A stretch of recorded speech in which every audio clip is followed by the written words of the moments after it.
Assalamualaikum warahmatullahi wabarakatuh. Alhamdulillah, nahmaduhu wa nasta'inuhu wa nastaghfiruh wa na'udzu billahi min syururi anfusina wa min sayyiati a'malina.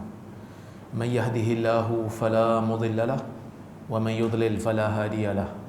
Asyhadu an la ilaha illallah wahdahu la syarika lahu wa asyhadu anna Muhammadan 'abduhu wa rasuluh. Allahumma salli wa sallim ala Muhammad wa ala alihi wa sahbihi ajma'in. Terima kasih kepada pengurusi majlis yang berusaha, Ustaz Ismail Batubara selaku pengarah Pusat Islam, asatizah daripada Kolej Universiti Islam Perlis. Ada beberapa muka yang saya biasa jumpa, kerana saya bukanlah orang yang asing di Perlis ni, sentiasa turun di Perlis untuk mesyuarat fatwa dan berprogram di sini, dan saya pun tidak pernah menjangka dan menduga akan datang ke sini sebagai rektor mengetuai satu institusi pendidikan yang bagi saya besarlah. Jadi ini hari kedua saya di sini. Banyak juga beberapa isu-isu yang perlu diselesaikan, idea-idea yang perlu digarap. Jadi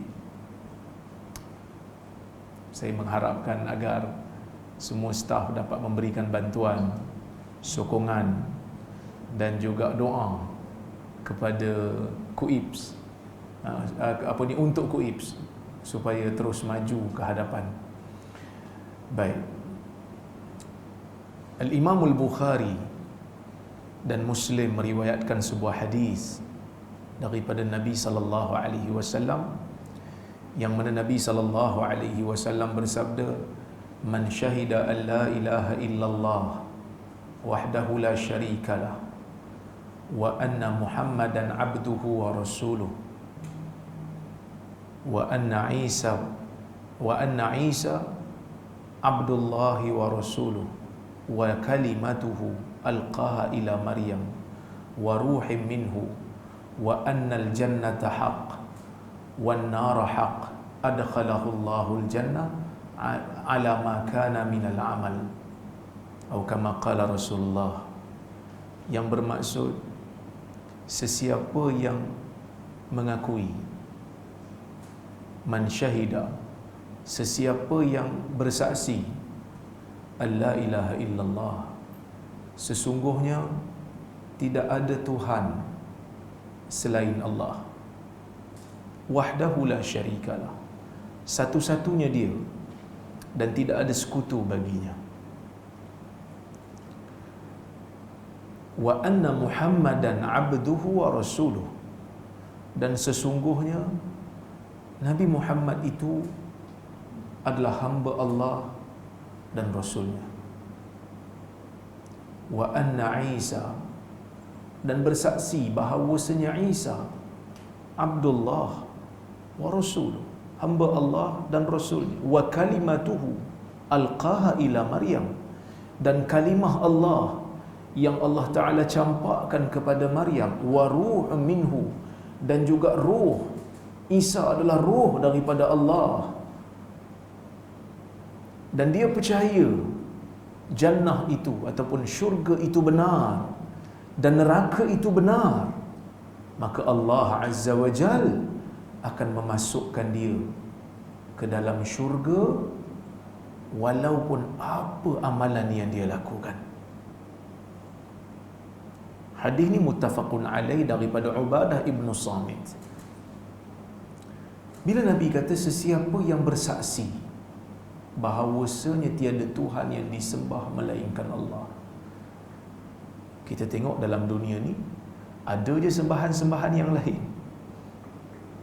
Ada je manusia sembah benda lain, sembah berhala, kan, bermacam-macam jenis. Tapi para ulama mengatakan la ilaha ma'budun bihaq, tidak ada selain dari, tidak ada Tuhan yang disembah yang sebenar-benar.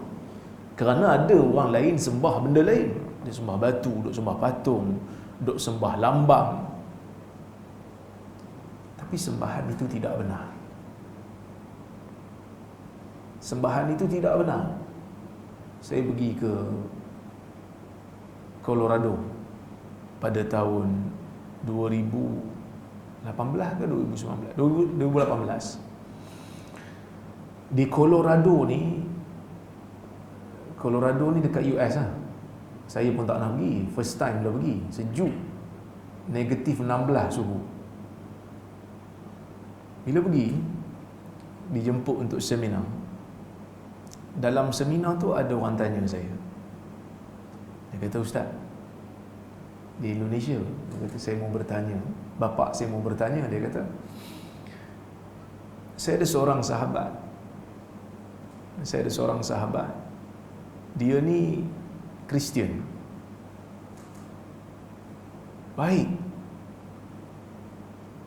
sungguh. Menepati masa, suka bantu orang.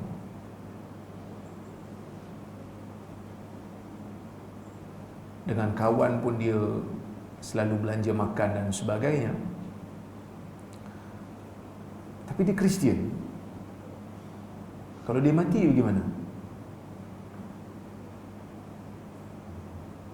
Saya kata, kalau dia mati di atas nama Kristian, pada akidah Islam, dia dalam neraka lah.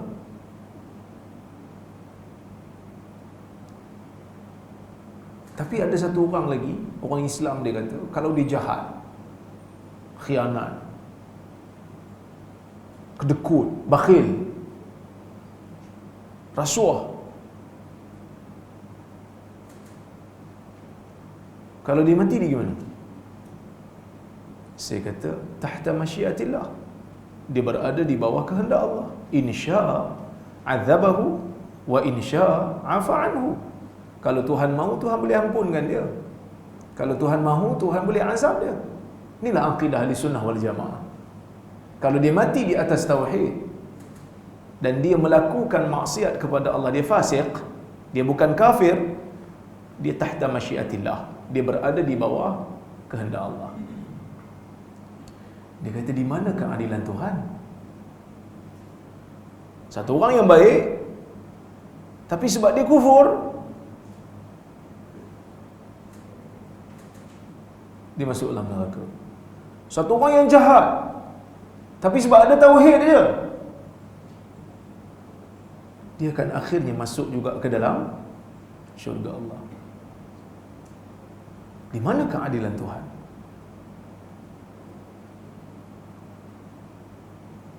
Saya kata kat dia, apabila kita melihat isu, kita jangan lihat isu daripada satu sudut, ataupun jangan melihat sesuatu isu hanya daripada perspektif hamba. Kalau kita tengok daripada perspektif hamba, memang kita nampak macam tak adil. Sebab satu orang yang baik, tiba-tiba Allah Ta'ala campak masuk dalam neraka. Tak kira langsung amalan-amalan baik dia.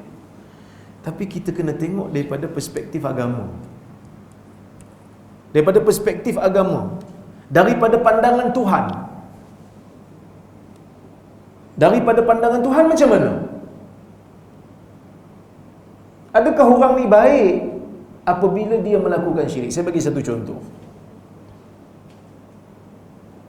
Tuhan tak boleh disamakan dengan makhluk, tapi nak bagi faham.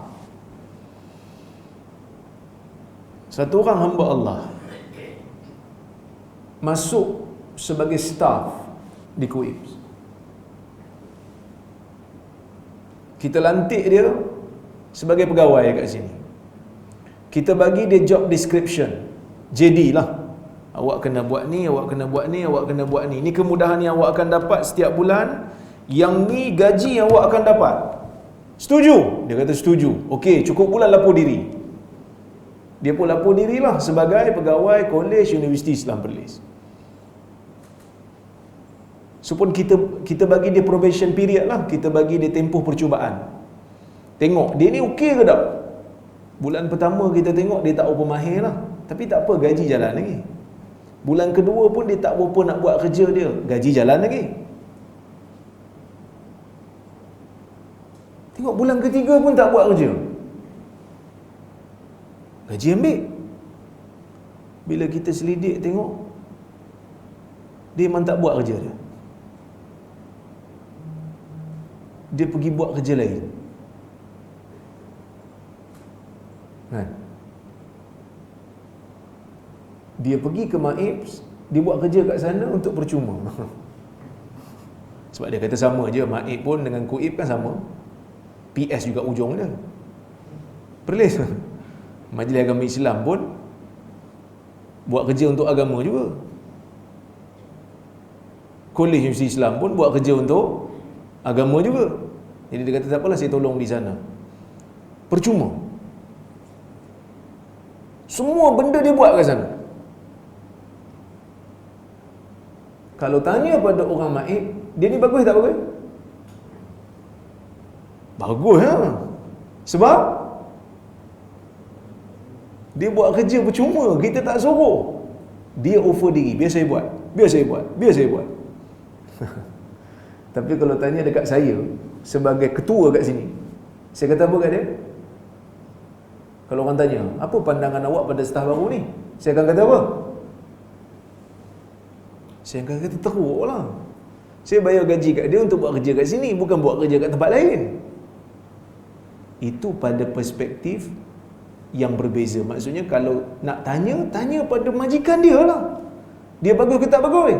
Jangan pergi tanya pada orang lain yang tak ada kaitan dengan dia. Allah Azza wa Jal menciptakan manusia. Allah Azza wa Jal memberikan pelbagai nikmat pada manusia. Yang kadang-kadang nikmat tu kita tak rasa pun, tapi ada. Semua dia bagi. Sebelum kita lahir dalam dunia, duduk dalam perut mak kita, duduk dalam rahim mak kita, kena bayar tak? Tak kena bayar kan? Tak pernah tanya pun, mak, berapa sewa sebulan? Duduk homestay kena bayar tau. 2 minggu saya duduk homestay, kena bayar. Duduk rumah sewa, kena bayar. Jaranglah orang bagi percuma kalau benda lama ni. Hidup dalam perut mak kita 9 bulan, tak pernah tanya sewa. Mak pun tak pernah terfikir nak tanya. Lepas ni dia tanya balik kena claim. Tak pernah tanya. Allah bagi macam-macam. Yang kadang-kadang kita tak nak fikir, bulu hidung yang kita cabut tu. Bulu hidung kita ni bagi manfaat. Dia halang habuk-habuk daripada masuk kan. Banyak masuk. Kita duk cabut bulu hidung tiap pagi. Cuba bayangkan kalau bulu hidung tu nak tumbuh sebiji, nak tumbuh selai 5 kupang. Di charge. Agak-agak nak cabut tak?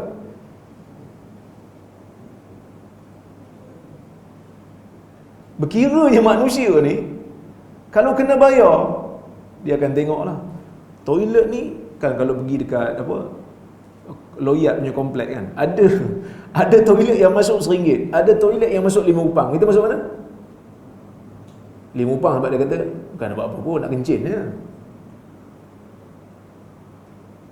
kan. Ada kat Loyat ada kan yang masuk 5 upang, masuk RM1. Tak silap saya dulu lah, zaman dulu. Lama dah tak pergi. Tapi nak bagi tahu, manusia berkira. Tapi bulu hidung Allah Ta'ala bagi free. Itu yang kita cabut tiap pagi tu. Dan kita tak rasa benda tu nikmat. Sebab dia tumbuh dalam keadaan kita pun tak sedar. Kita tidur mungkin dia tumbuh selai lagi. Kadang-kadang kita rasa rimah pula, panjang pula bulu hidung aku ni.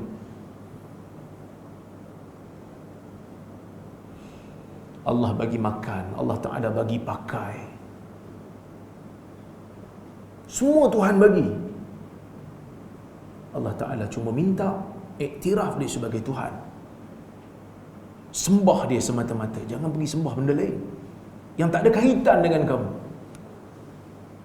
Tiba-tiba ada satu golongan manusia, dia pergi cipta satu benda, dia pergi buat satu benda, dia sembah benda yang dia buat. Dia pergi lupa Allah yang memberikan segala-galanya pada dia. Zalim tak dia? Zalim. Sama lah macam bos yang kerja dekat Kuib ni, bila staff dia bagi gaji tapi pergi buat kerja kat tempat lain secara percuma. Bahkan Tuhan lebih dahsyat daripada itulah pemberian dia. Maka kezaliman yang dilakukan oleh orang yang melakukan syirik adalah satu kezaliman yang tidak akan diampunkan kalau dia mati di atas syirik. Sebab itulah kezaliman yang paling besar yang dilakukan oleh makhluk yang tak ada apa-apa nilai di sisi Allah. Dah lah tak ada nilai, pergi sembah satu benda yang juga tak bernilai. Zalim, maka tak dapat layak. Tak layak lah, tak layak untuk dapat rahmat daripada Allah Azza wa Jalla. Wahdahu la syarikalah. Sebagai satu kekuatan lah, Islam ni berdiri di atas tauhid. Semua benda-benda yang boleh bawa pada syirik, Islam akan halang, akan sekat. Sebab tu dia tak benarkan kita ni buat patung, melainkan untuk budak-budak. Sebab dia boleh membawa kepada unsur syirik, pengagungan. Tak boleh solat menghadap ke kubur, tak boleh. Ada bezalah dalam kalangan ulama ni, kenapa larangan solat menghadap kubur ni. Ada yang kata sebab kubur tu dia ada najis dalam tu, sebab perut mayat ni. Tapi pendapat yang sahih disebabkan oleh kerana saddan li dzari'ati syirik, kerana nak menghalang jalan yang boleh membawa kepada syirik.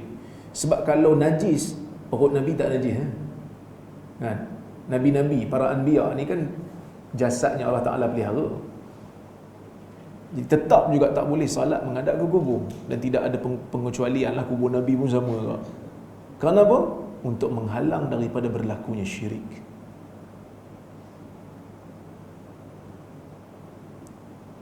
Diharamkan ataupun dilarang semua benda-benda yang boleh membawa ke arah itu. Dan dilarang juga benda-benda khurafat.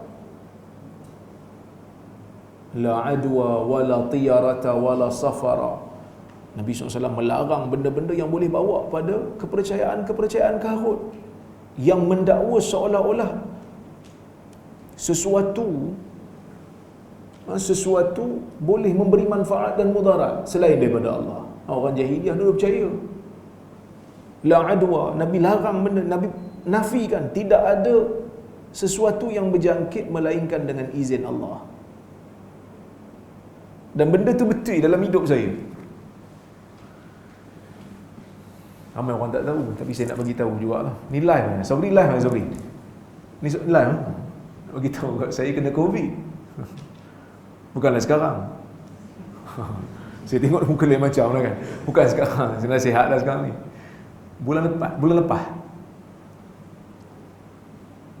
Saya dijemput pergi ke US, Los Angeles. Ada seminar. Balik tu demam. Tes positif. Saya pergi dengan, kami pergi bertiga lah. Saya, Dr. Abu Hafiz dengan isteri saya. So dalam flight tu saya duduk tengah-tengah. Isteri saya belah tingkap, Abu Hafiz belah sini. Duduk sebelah. Masa makan memang buka emas apa semua. Malam masa saya demam tu, tidur sebelah, isteri tidur sebelah. Kan? Selimut, satu selimut. Tapi dia tak kena. Saya kena. Abu Hafiz pun tak kena. Sampai ke sudah dia tak kena. Saya kata, bila saya dah positif tu, saya suruh dia test. Kalau positif, kita duduk sekali ya. Kalau negatif, kena keluar. Saya duduk dalam bilik. Test negatif. Saya kata keluar. Dia kata tak apalah duduk sini. Dah tak keluar. Anak kita ramai ni. Kalau saya mati, you jaga. Sebab masa tu dah fikir ICU je lah kan. Dah fikir ICU dah, mati aku ni kan. Sampai ke sudah dia negatif. Dia kan swab buat 3 kali. Sekali di US, sekali dekat KLIA, sekali lagi sebelum buka gelang kan. Negatif. Jangkitan tu ada, tapi kalau Allah Ta'ala tak izin dia berjangkit, dia tak berjangkit. Orang jahiliah percaya jangkitan tu berlaku dengan sendiri. Maka Nabi SAW menafikan benda tu. Saya pun tak tahu saya kena kat mana. Mungkin dalam flight kot. Tapi nak katanya, jangkitan tu berlaku dengan izin Allah. Maka sebab itu Nabi SAW tanya kan, man a'dal awal, siapa yang memberi jangkitan yang pertama? So Allah Ta'ala berperanan dalam memberikan penyakit Menjangkitkan itu pun dengan izin Allah Azza wa Jalla. Itu pertama. Wala tiyarah, tidak ada kepercayaan sial. Orang Arab suka tengok burung. Bila tengok burung terbang ke kiri, itu petanda tak baik. Ke kanan, petanda baik. Kepercayaan yang tidak cerdik, yang dipercayai oleh orang Arab jahiliah, yang dibawa sampai ke hari ini. Sebahagian daripada kita pun sebahagian percaya, walaupun tak tengok burung lah, tapi ada kepercayaan yang sial ni. Sebab apa Nabi SAW nafikan benda ni? Sebab dia tak ada kaitan pun. Kerana yang memberi manfaat dan memberi mudarat itu hanyalah Allah Azza wa Jalla. Bukan dengan sebab benda tu, tapi sebab Allah nak memberikan kamu mudarat dan manfaat. Konsep tauhid itu perlu ada. Kalau jadi sesuatu apa pada kita, kita kena tahu Allah Ta'ala takdirkan benda ni. Bukan sebab pergi pakai baju sekian-sekian ke, tak, kerana Allah Ta'ala tentukan benda tu. Wa anna Muhammadan abduhu wa rasuluh.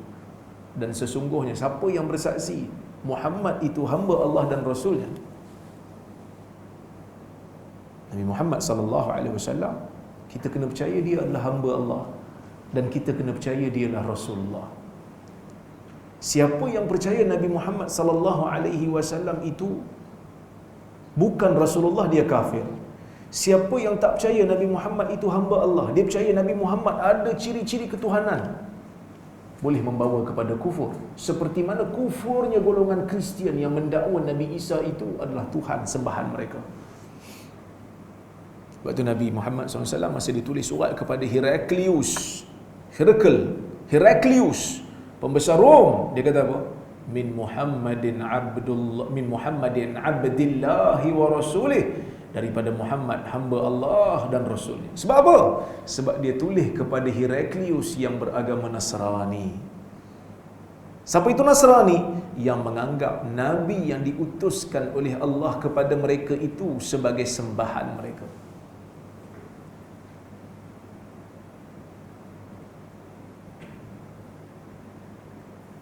Jadi dua kalimah syahadah yang kita duk sebut tiap hari tu dalam tasyahud itu, la ilaha illallah, tidak ada Tuhan melainkan Allah, tidak ada Tuhan yang layak disembah dengan sebenar-benarnya melainkan Allah.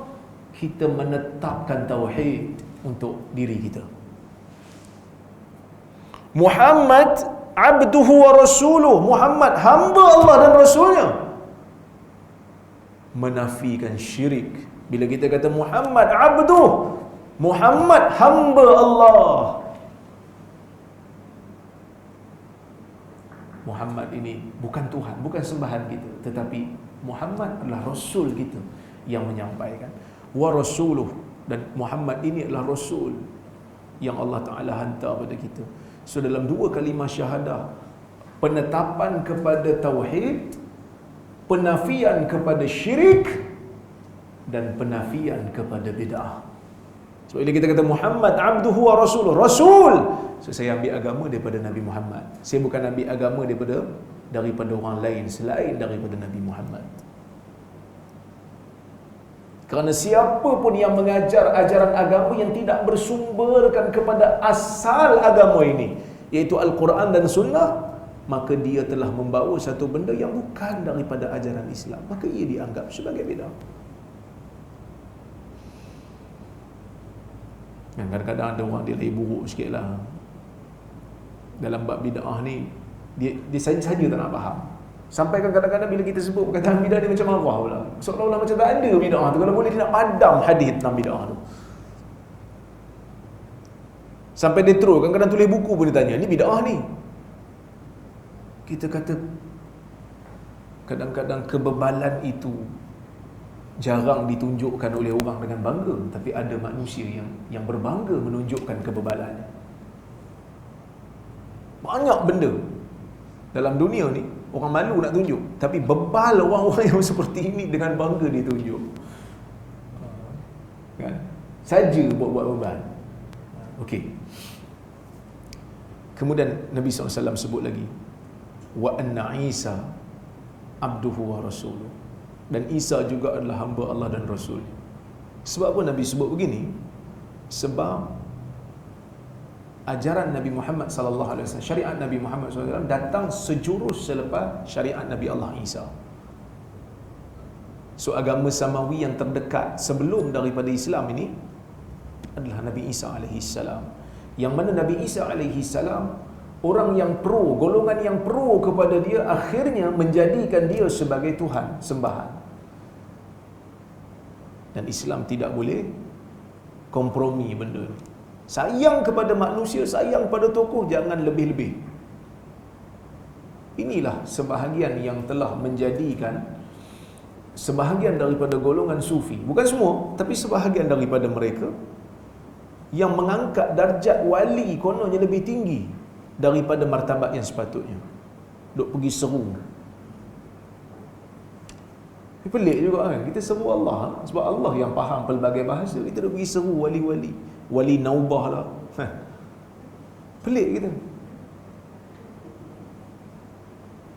Makin lama makin mengarut. Tapi tak apalah, saya kat boleh ni saya bebas sikit nak cakap kan. Kalau negeri lain tu ada masalah sikit lah. Tapi merepek sampai tara tu pun tak ada tindakan lagi dia ambil. Benda yang kita sebut kadang-kadang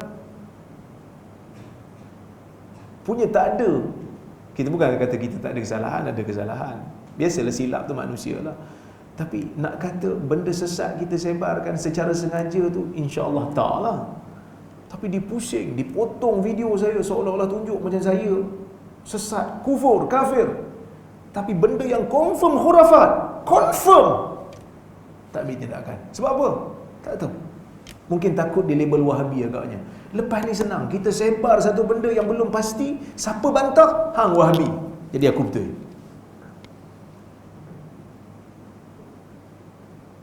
Sampai otoriti agama pun takut nak ambil tindakan. Ini benda yang pelik. Maka kita kena tanya balik diri, ya.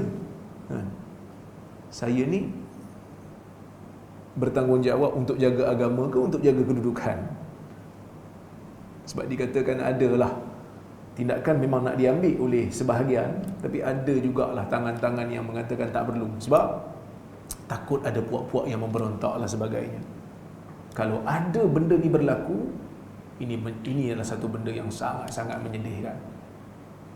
Agama menjadi alat sebahagian orang untuk menjaga reputasi dan nama masing-masing. Tak boleh ada.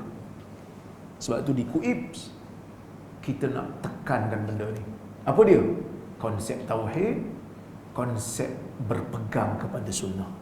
Jadi sebab itu pensyarah di KUIPS, staf di KUIPS, kita kena tahu, kita bertugas di sini, kita nak lahirkan pencinta sunnah. Sehingga kita buat satu branding di institusi ini. Siapa yang sayang sunnah, nak faham sunnah, mari KUIPS. InsyaAllah kita bagi pemahaman yang betul terhadap Quran dan sunnah. Dalam kehidupan kita ni, ada manusia yang begitu ambil berat tentang bid'ah hasanah. Satu istilah yang memang kontroversi. Dan saya menerima ada konsep tu. Walaupun ada sebagian ulama yang tak terima. Tapi sebenarnya kalau tuan-tuan tengok dalam pembentangan saya di YouTube ada, saya bentang di UIM satu paper. Sebenarnya istilah bid'ah hasanah ni satu istilah yang kita panggil apa? Khilaf lafzi. Khilaf pada lafaz. Kerana orang yang kata tak ada bid'ah hasanah, mereka menganggap bid'ah hasanah tu masalah mursalah. Yang kata ada, mereka bukan maksudkan bid'ah pada syarak, tapi bid'ah hanya pada bahasa. Cuma kalaulah satu orang dia tak terima bid'ah hasanah dalam hidup dia, tak pernah buat sekali pun bid'ah hasanah dalam hidup dia, ganggu tak akidah dia? Adakah dia akan dipersoalkan di akhir akhirat nanti? Kau ni dalam dunia, aku bagi kau umur 60 tahun, 70 tahun, kenapa kau tak buat bid'ah hasanah? Agak-agak Tuhan nak tanya macam tu.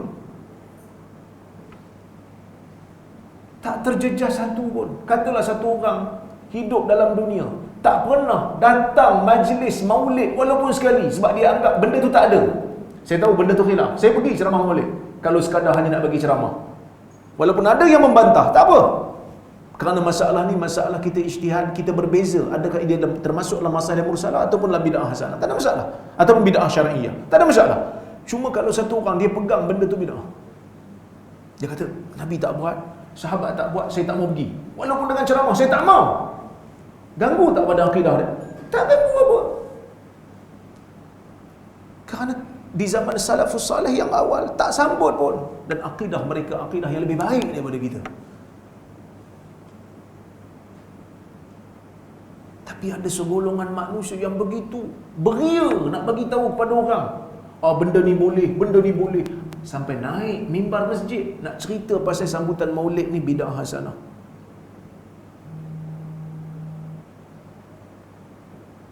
Tapi berapa ramai di antara kita yang nak mempertahankan sunnah? Kadang-kadang duk sebut pasal sunnah pun orang nak marah. Maka kita kena buat branding dekat Kuib ni.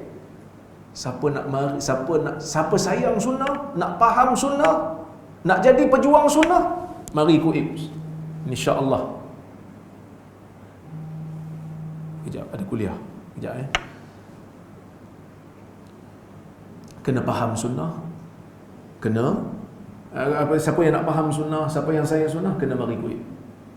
Belajar di Kuib. Beri sokongan kepada Kuib. Insya-Allah di sini pencinta sunnah itu dilahirkan.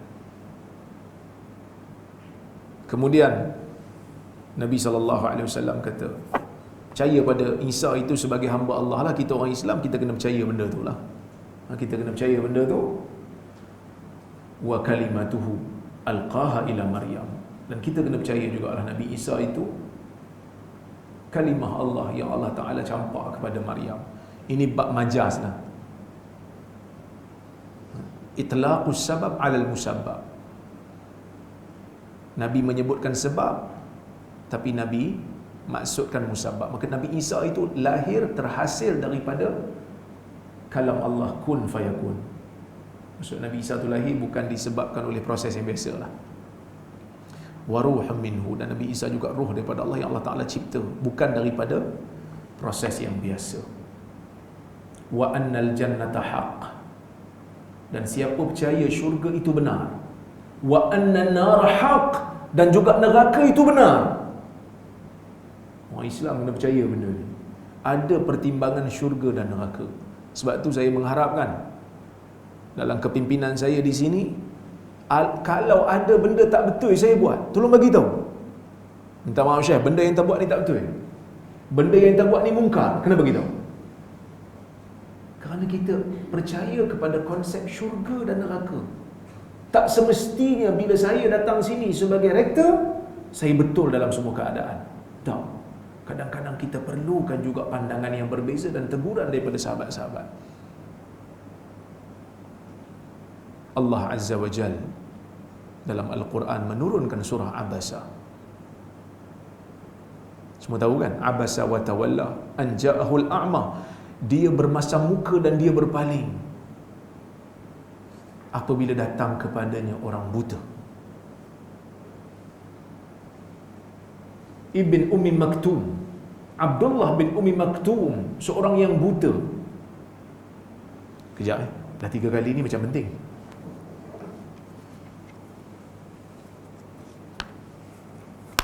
Hello.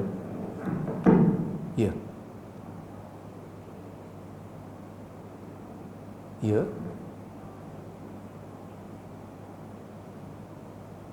Ya. Ya.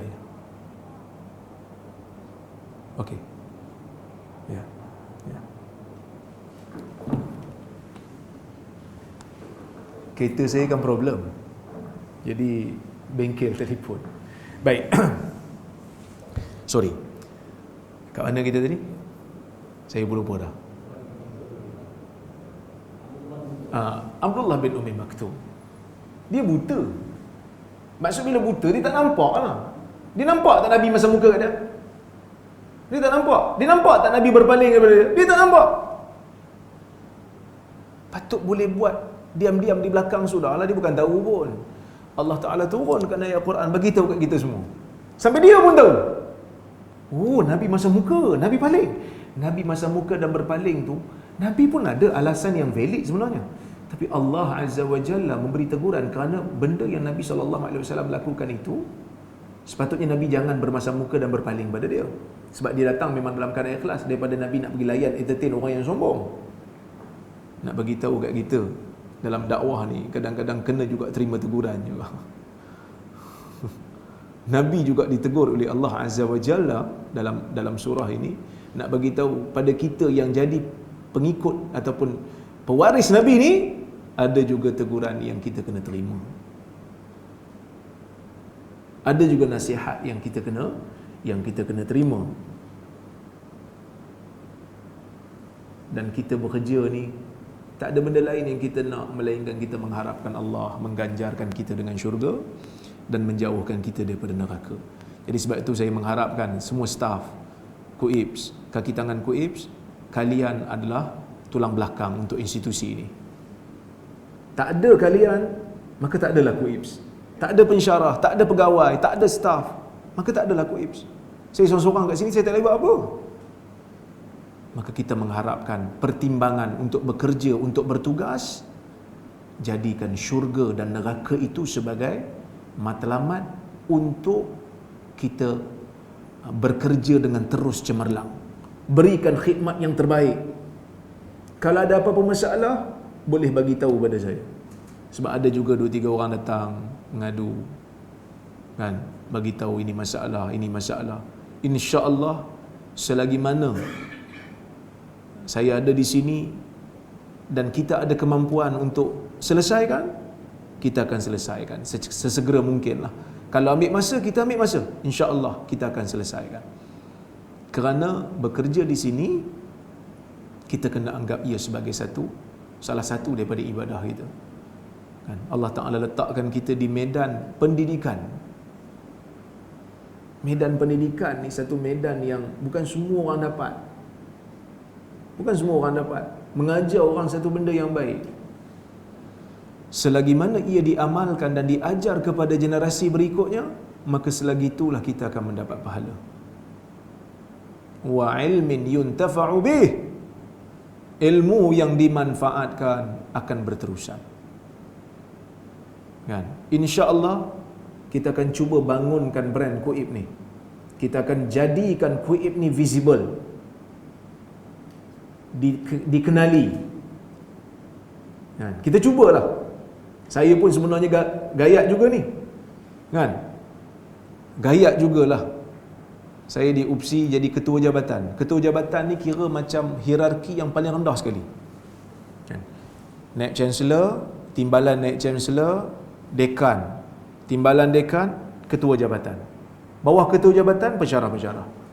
So arahan tu kalau turun daripada atas sampai ke bawah, saya lah kena buat. Kalau pensyarah tak nak buat, saya kena kejar lah. Yang kena maki hamun pun ketua jabatan lah. Tiba-tiba daripada ketua jabatan, dia naik berapa anak tangga tu, kan?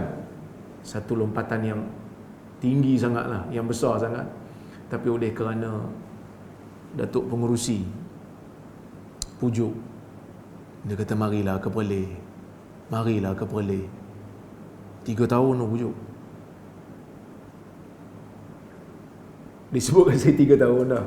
Tapi Alhamdulillah, Datuk Rektor yang lepas, saya kata masa Datuk Pengerusi ALP, Ahli Lembaga Pengarahan, Datuk Mufti kita, dia call, dia kata mari.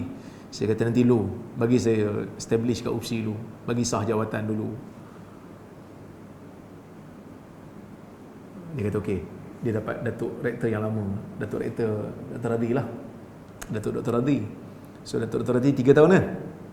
Alhamdulillah, dia 3 tahun di sini, nampak dah, orang nampak dah KUIPS. Jadi kali ni bila Datuk Dr. Radhi tak sihat, dia kata dia tak larat. Saya pun tengok dia tak larat. Baru ni minggu lepas saya jumpa dia untuk nota serah tugas. Dia pun memang uzur. Dia pun sampai cari kursi nak duduk, kan. Saya nampak dia memang tak sihat. Kita doakan dia supaya dia terus berkhidmat untuk umat. Memang kerusi rektor ni macam-macam benda kena fikir. Saya pun takjub jugalah macam mana dia boleh bertahan 3 tahun lah. Kan? Macam-macam benda kena fikir, macam-macam paper duk masuk atas meja, saya kena baca satu-satu. Jadi ini satu benda yang baru bagi saya, dan saya mengharapkan sokongan dan doa daripada semua staf KOIP yang ada pada yang berada pada masa ini, untuk kita sama-sama bangunkan. Kita kena sayang KOIP, baru kita boleh bekerja. Dan mungkin ada yang kata, saya kalau dapat tempat lain Ustaz, saya nak lari. Saya tahu, kerana mungkin sebelum ini KOIP tidak memberikan sesuatu, maka kita pun nak lari lah. InsyaAllah we try to give you something. Kita bagi nanti insya-Allah appreciation, kita bagi penghargaan supaya ada rasa sayang pada KOIP. Sebab saya daripada UPSI, ada orang kata padan muka kena buang daripada UPSI. Mana ada saya kena buang? Jangan duk buat fitnah. Ahli sunnah tak buat benda ni.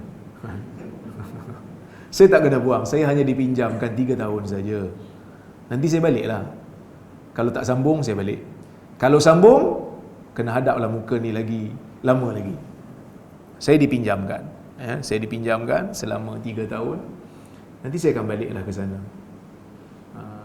Saya di UPSI, hari terakhir saya bertugas, sebelum saya cuti 2 minggu untuk uruskan rumah di sini. Hari terakhir tu dia orang tahu, sebab Khamis malam tu saya bagi tahu, saya kata esok hari terakhir saya bertugas di UPSI sebelum saya ambil cuti. Jadi bila dia orang tahu, dia orang buatlah majlis macam perpisahan. Ad hoc lah. Saya kata tak ramai ni, mungkin 3-4 orang yang turun, tapi alhamdulillah ramai yang turun. So masing-masing bagi ucapan. Saya menangis teruk. Saya menangis, saya tak boleh cakap. Tak apalah menangis, tak ada masalah. Menangis ni ada kan kata, beras kita beli Ustaz, jangan nangis.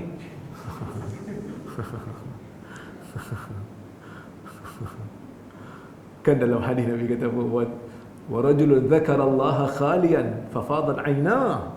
Lelaki yang duk sorang-sorang zikir pada Allah sendiri-sendiri dan matanya mengalirkan air mata. Maksudnya mengalirkan air mata ni tak menafikan pun sifat kelelakian tu. Kan? Tapi kenapa saya nangis? Sebab ada rasa sayang pada institusi. Sayang pada universiti. Kenapa? Kerana kita rasa kita dihargai oleh mereka. Apa yang kita nak buat, mereka support. InsyaAllah nanti dalam bulan depan saya akan buat satu majlis. Kita akan tengok apa yang pensyarah sini boleh buat. Saya akan bantu insyaAllah. Kita akan cuba, saya akan bagi tahu gagasan, idea saya. Pensyarah-pensyarah di sini jangan susah hati. Kita akan bantu. Saya akan cuba buat macam mana saya buat di UPSI. InsyaAllah kita akan bagi KOIP ni visible. Sebab pensyarah ni jantung untuk universiti.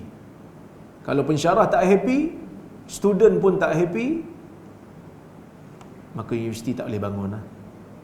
Kan? Pentadbir ni tak akan ada kalau pensyarah tak ada, kalau student tak ada. Jadi pentadbir kena jadi support system, kena jadi orang kata apa, pembantu, memudahkan urusan pensyarah. Kalau ini dapat kita buat, insya-Allah. Kita tak mau the other way around. Kita tak mau pensyarah pula kena support pentadbir. Tak betul. Pentadbir kena support pensyarah. Itulah yang sebenarnya. Tapi pensyarah kena give something lah. Kena capai KPI. InsyaAllah saya pun semalam ada meeting dengan Exco. Kita tengok go through one by one. Saya pun nak tengok KPI. Apa yang dah ditetapkan untuk pensyarah. Dan kita akan cuba untuk bantu semampu mungkin. Supaya pensyarah kita boleh perform. Boleh terkenal. Kita tak maulah ada. Bila sebut pencinta sunnah, golongan sunnah, nama Dr. Mazhar, nama Rora. Kita mau orang lain. Kita mau daripada KOIP ni mungkin 10 orang akan terbit. Lepas ni ada nama-nama lain insya-Allah yang akan ke depan. Kita bertarung idea, kita berikan pemikiran selaras dengan sunnah Nabi sallallahu alaihi wasallam, mengikut acuan KOIP insya-Allah. Jadi cukuplah sekadar tu untuk pagi ni. Saya tadi sejam dah cakap, ni lagi sejam, jadi Cukuplah. Lepas ni nak rehat kejap, nak sambung kerja-kerja pentadbiran. InsyaAllah. Ada soalan? Saya lupa hujung hadis tu Nabi kata adkhalallahul jannah, adkhalahullahul jannah. Allah Taala akan masukkan dia ke dalam syurga ala ma kana minal amal, walaupun dia buat apa saja. Maksudnya selagi mana dia memegang tauhid, lawan syirik, berpegang di atas sunnah, menjauhi bid'ah-bid'ah syar'iyah, Allah Taala akan masukkan dia ke dalam syurga walaupun dia buat apa saja. Mungkin dia jahat, Allah Ta'ala mungkin ampunkan dia, ataupun Allah Ta'ala azab dia, tapi akhirnya Allah Ta'ala akan masukkan dia juga ke dalam syurga, yakni Allah Ta'ala akan haramkan dia untuk kekal berada di dalam neraka. Wallahu Ta'ala a'lamu bis-shawab. Ada soalan? Tak ada? Okey, kalau tak ada, terima kasih banyak Ustaz Ismail atas jemputan. InsyaAllah terus bekerja. Pusat Islam nanti kita akan collaborate banyak untuk program-program KUIPS untuk visibility, insya-Allah. Jadi saya serahkan balik pada pengurusi majlis. Wallahu taala a'lamu bis-shawab. Assalamualaikum warahmatullahi wabarakatuh.